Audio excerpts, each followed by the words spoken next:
Hi അസ്സലാമു അലൈക്കും. ഇന്ന് നമ്മളിവിടെ റവ കേസരിയാണ് ഉണ്ടാക്കാൻ പോകുന്നത്. നമുക്ക് സിമ്പിളായിട്ട് ചെയ്തെടുക്കാനും പറ്റും, എന്നാലോ ഭയങ്കര ടേസ്റ്റി ആയിട്ടുള്ളൊരു ഫുഡും കൂടെയാണ് കേട്ടോ. അതെങ്ങനെ ഉണ്ടാക്കണമെന്ന് നോക്കേ. ഞാൻ ഒരു പാൻ അടുപ്പത്ത് വെച്ചിട്ടുണ്ട്. നമുക്ക് അണ്ടി മുന്തിരിയൊക്കെ വറുത്ത് കോരാൻ വേണ്ടിയിട്ട് കുറച്ച് നെയ്യ് ഒഴിച്ച് കൊടുത്തിട്ടുണ്ട് കേട്ടോ.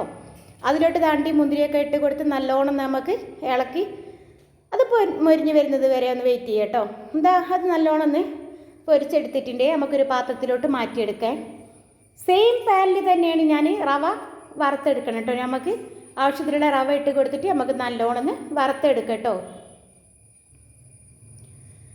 ഒരു ചെറിയൊരു ബ്രൗൺ കളർ ആകുന്നത് വരെ ഒന്ന് വറുത്തെടുക്കണേ. തീ നല്ലോണം കുറച്ചിട്ടിട്ട് വേണം ചെയ്തെടുക്കാൻ. ഇത് ആവശ്യത്തിനൊക്കെ വറവൊക്കെ ആയിട്ട് വന്നിട്ടുണ്ട് കേട്ടോ. നമുക്കിതൊരു പാത്രത്തിലോട്ട് മാറ്റിയെടുക്കേ. സെയിം പാനിൽ തന്നെയാണ് ഞാൻ റവ കേസരി ഉണ്ടാക്കുന്നത്. അതിനോട്ട് ആവശ്യമായിട്ടുള്ള വെള്ളം ഒഴിച്ച് കൊടുക്കുക.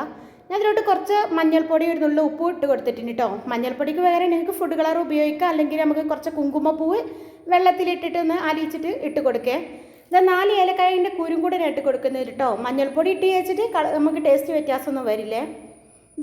ഞാൻ തിളച്ച് വന്നപ്പോൾ നമ്മൾ വറുത്ത് വെച്ചിട്ട് നമ്മളെ റവ ഉണ്ടല്ലോ, അതൊക്കെ ഇതിലോട്ട് ഇട്ട് കൊടുത്തിട്ടുണ്ട് കേട്ടോ. കട്ട പറ്റാതെ നമുക്ക് നല്ലോണം ഇളക്കി കൊടുക്കണേ.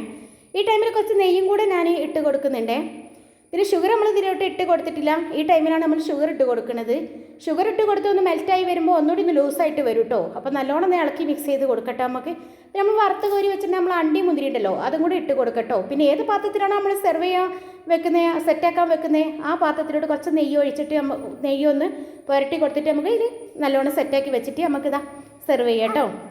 അടിപൊളിയാണ്, നിങ്ങൾ ഉണ്ടാക്കി നോക്കണേ.